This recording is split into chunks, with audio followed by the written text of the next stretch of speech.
to Basketball Talk Pro. Today I'm going to talk to you about a few things that I think are important. I think the big thing and I warn coaches of this all the time, there's just a lot more to coaching than drawing up a play or running a drill or games. There's a lot more to it, and I think this is where a lot of coaches get disenchanted with coaching, that it's just a lot of hard work, and if you don't do it, you're going to get fired, or you're going to quit because things aren't working out very well to you. But if you do stay in coaching, you're going to find that there's a lot to it that the average fan or even the average coach doesn't see. But I want to go in that direction, a little bit away from the statistical stuff and the technical stuff and everything, because I think it's very, very important. The title may be a little unclear. Love your players. This may strike a bell, or it may not mean much to you at all. But I want to share some things with you about that. First of all, it's something that happened to me. When this happened, I had not been in coaching very long. I had been a high school coach for 2 years.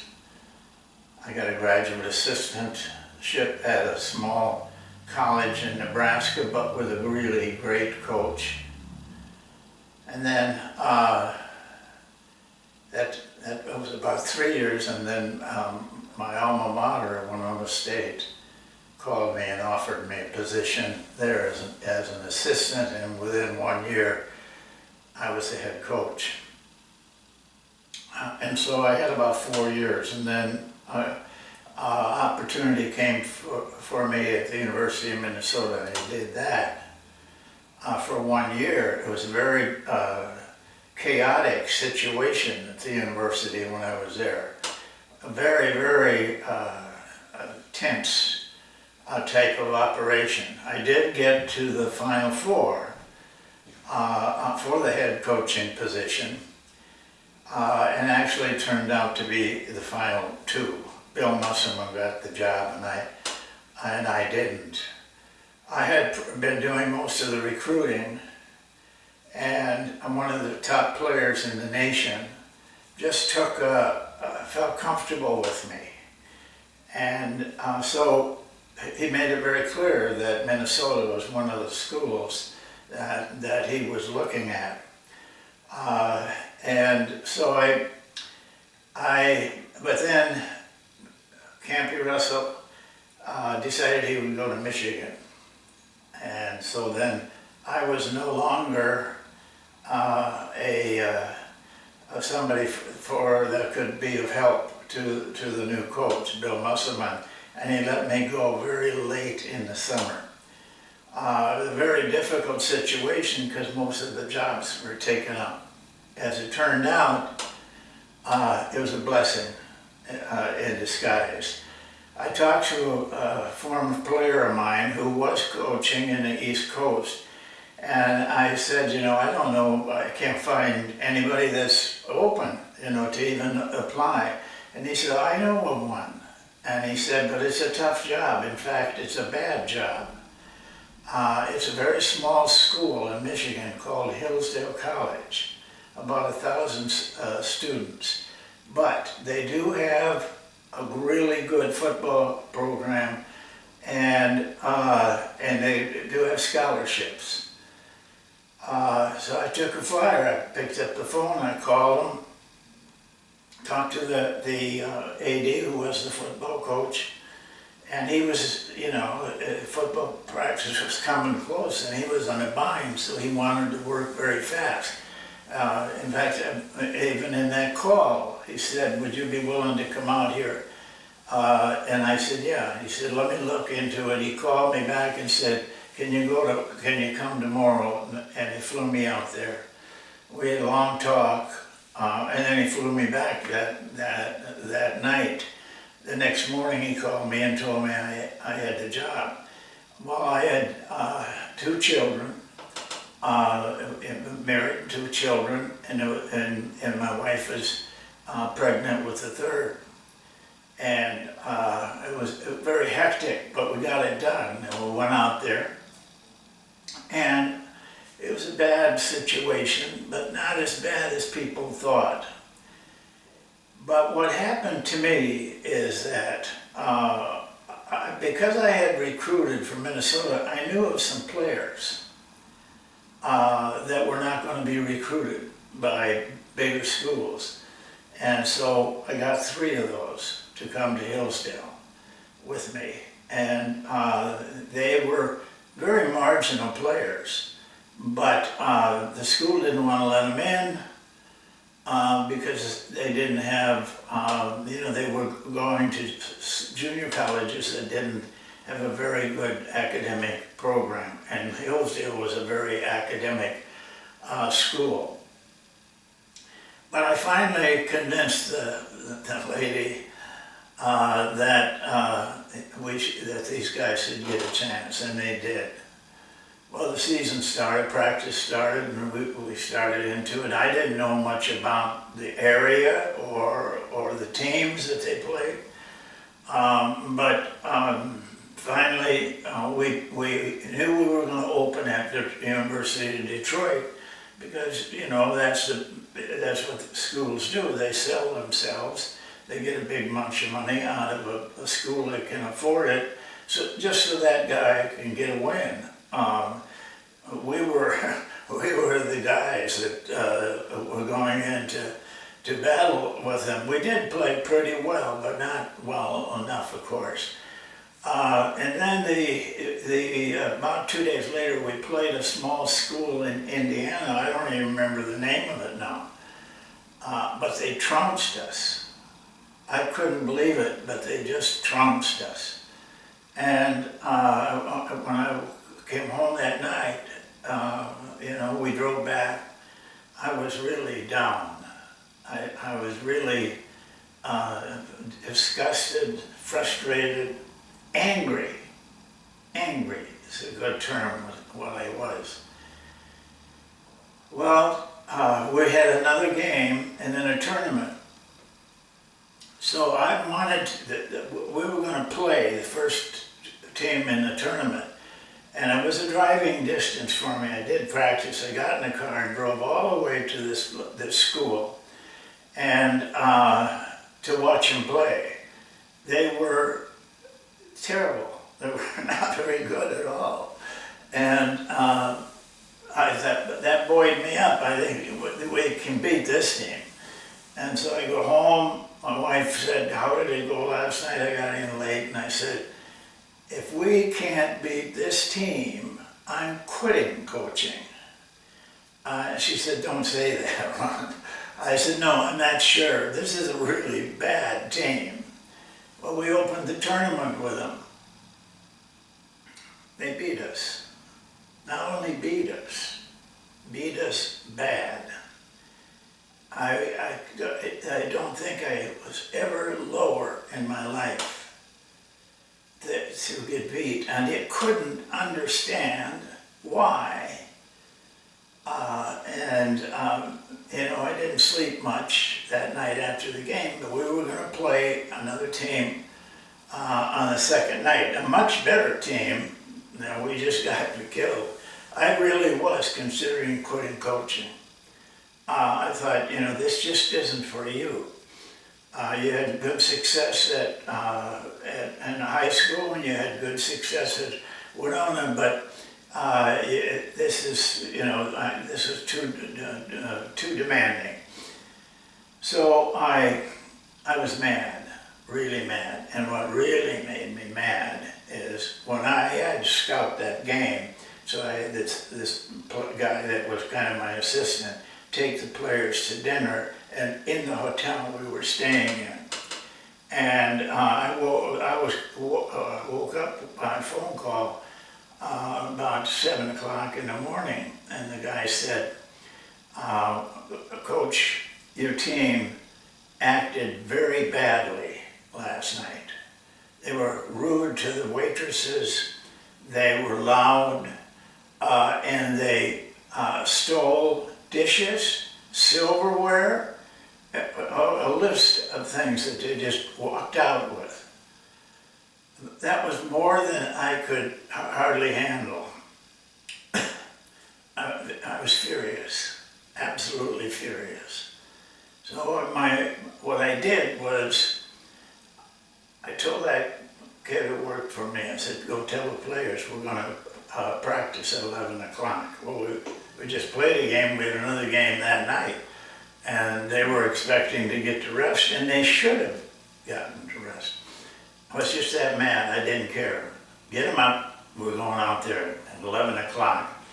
When we got out there, you know, they filed in, and I was still absolutely, I was gonna just rip into them. I'm sure a lot of you had that feeling. So they were shooting. I said, go ahead and shoot and warm up. We'll get into practice in about 10 minutes. And I just stood and watched them. And then the strangest feeling came over me. Here I hated these guys. And all of a sudden, I looked around and I thought, these are not bad guys.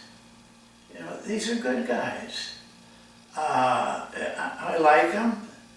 I think they can do better than they did. But it's hard to describe that feeling unless you've had it. I was mellow.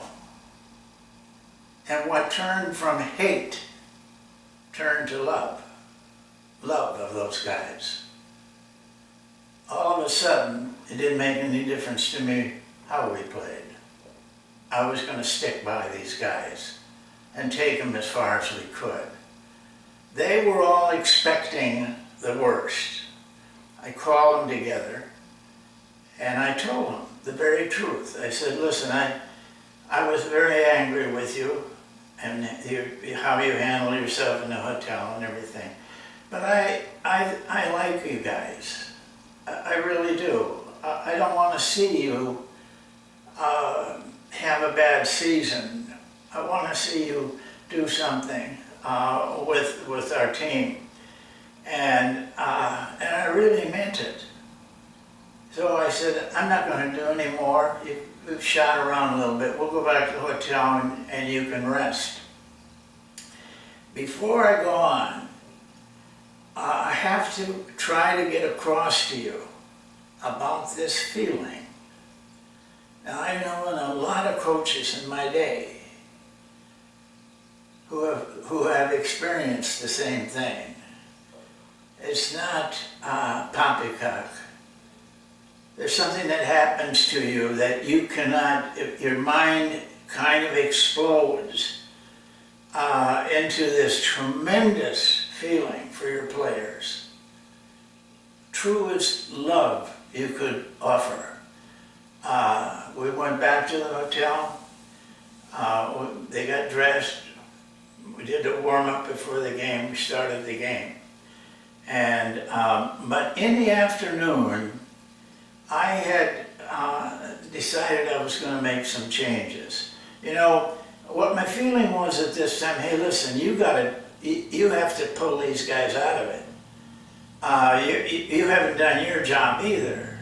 So I sat down with all the names and I made 3 changes in the team.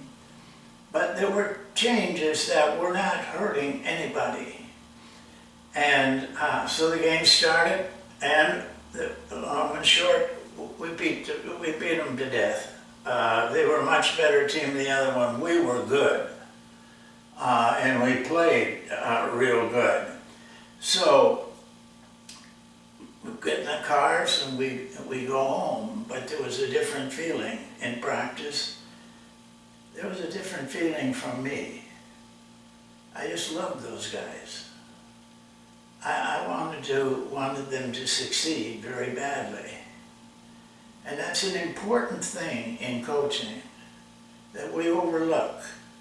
Most coaches, I find, don't really like their players. But to me, that night proved that love was what you could offer to those players. I had nothing else, but I did love them.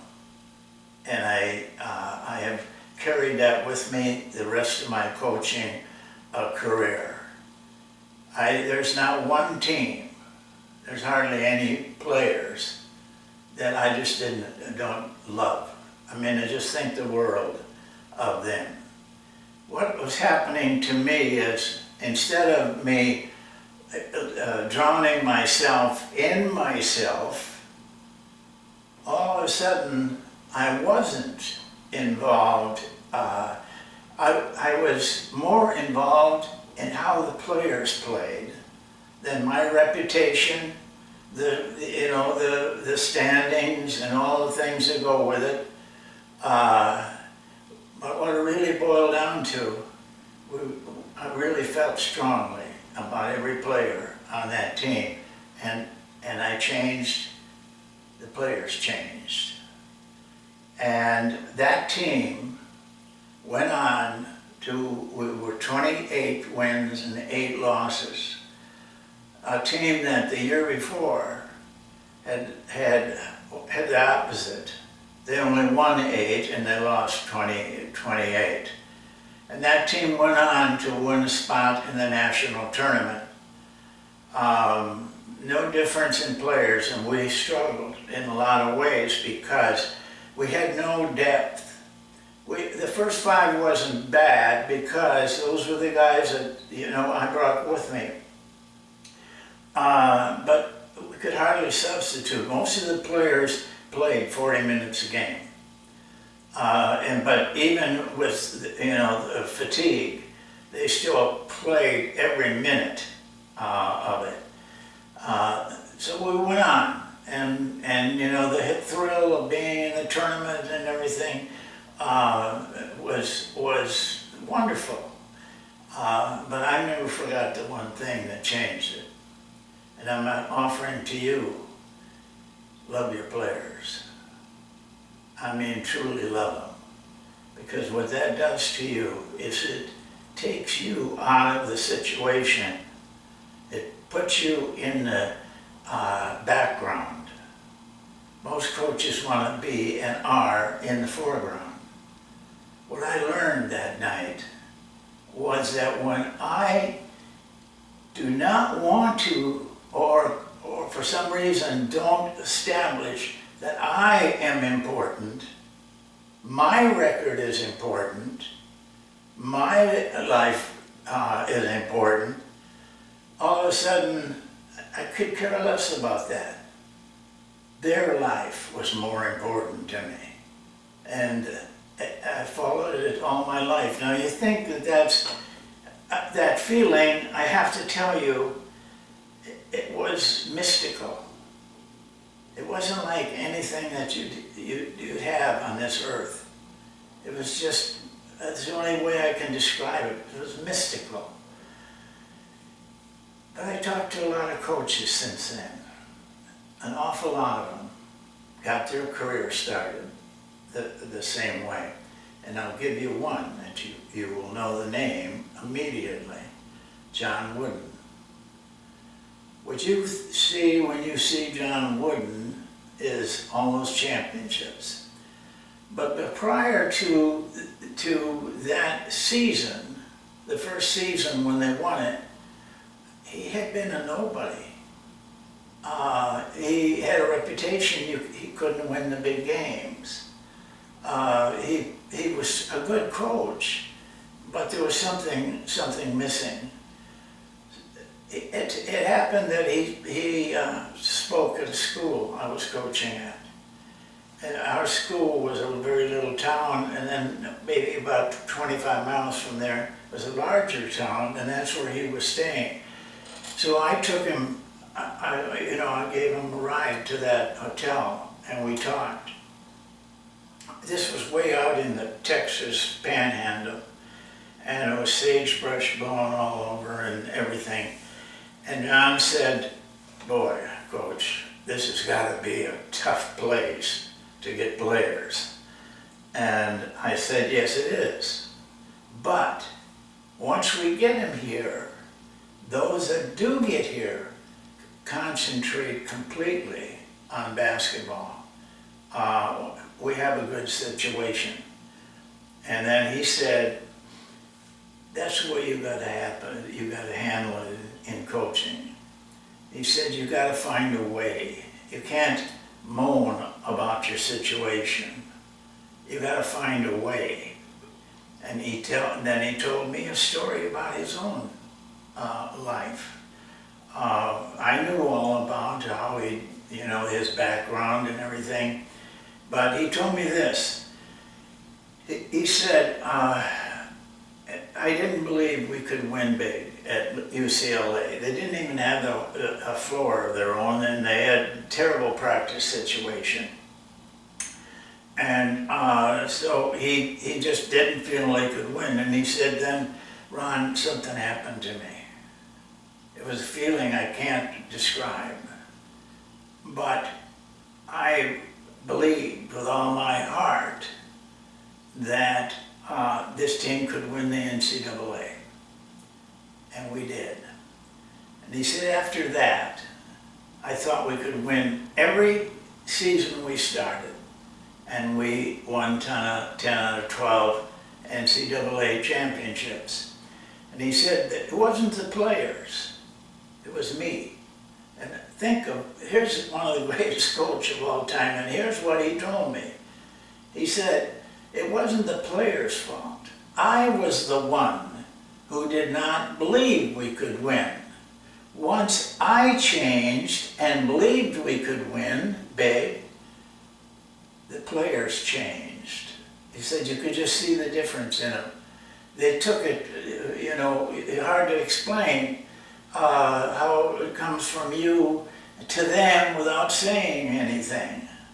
But that's what he told me that night. It's hard to believe that the guy would say it was him that didn't get him into the tournament and win. And so he changed too. He told me that.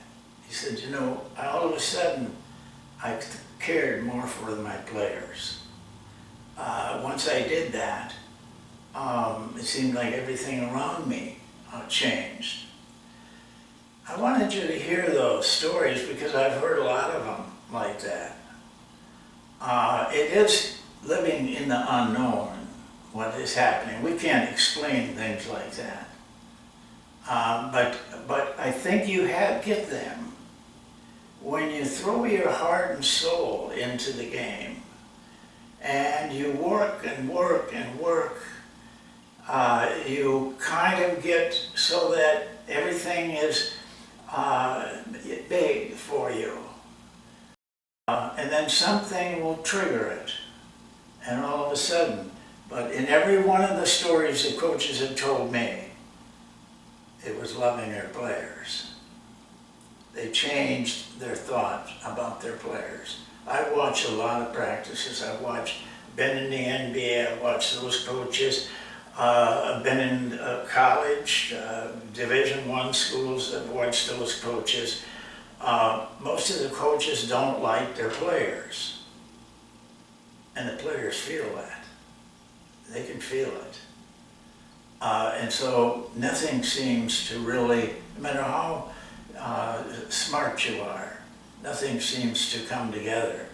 But once you change from you to them, life is a lot different. And your win and loss record is a lot different. No, I can't claim that this drill did it, or this offense did it, or this defense did it, because I know differently. It was the fact that I really began to like my players. And ever since then, every team I've been with, I feel the same way about every player on those teams. That means a lot to you. Do not overlook the mystical, the unknown, things you can't explain. But if you're putting your heart and soul into something, and you have your heart out to your players, I think you'll see a big change and a lot of success in your career. I hope it means something to you. I really do. It'll happen to you if you do. That's it for today. We'll see you next time. Thank you for watching.